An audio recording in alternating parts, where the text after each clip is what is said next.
So let's go through the type of scratches we're going to use in this routine, and we're going to slow this down to 95 BPM for practice. The original song is actually 98, but it was definitely faster during the concert. We'll go 95 for practice for this video. So the sample is the snare and vocal part of Rock the Bells. You can kind of hear LL Cool J saying, rock, rock. And this sample is really tight, so you need a lot of precision to be able to control it. You don't want to pull it too far back. You don't want this part in your scratching. You just want the rock part. So first basic scratch that he uses is a forward scratch. That means you let the platter or jog wheel go, and you open the crossfader, and then you stop it, and you close the crossfader and move it back. You only want to hear the forward motion of the scratch. The other scratch you use is a stab scratch. A stab is similar to a forward, but instead of letting the record go to play, you're actually going to push it as you move the crossfader open, and you close the crossfader before you bring it back.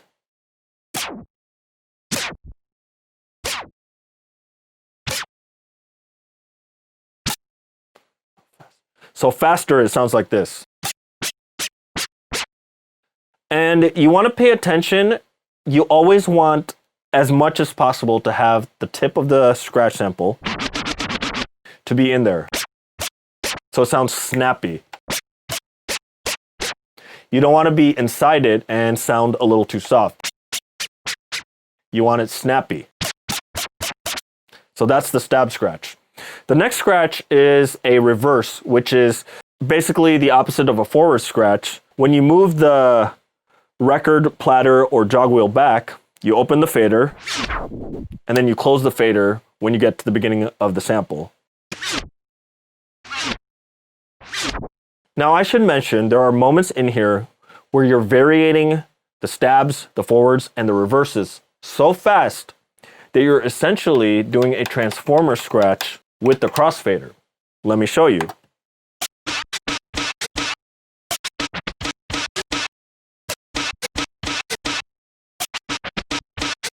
So some folks might even define this as a forward transformer combo. There's also moments where you're doing a stab and a reverse consecutively, like one after another. That would technically be a one-click transformer orbit. Now, orbits are usually in reference to a flare scratch, where it's an open fader scratch. But I learned that an orbit is any scratch that is done in a forward motion and a reverse motion identically. So a continuous stab and reverse is actually a one-click transformer orbit.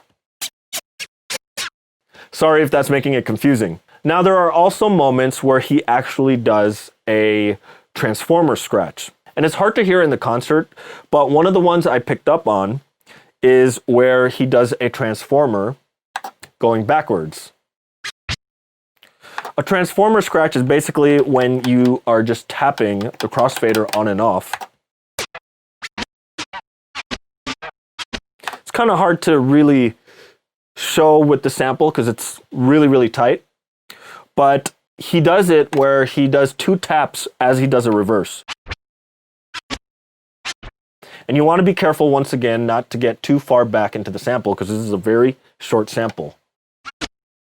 You don't want to end up back here or in the silence.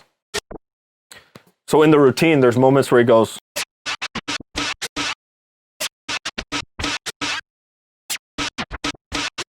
All right, so those are the 4 scratch techniques that we're going to be using. A forward, a stab, a reverse, and a transformer.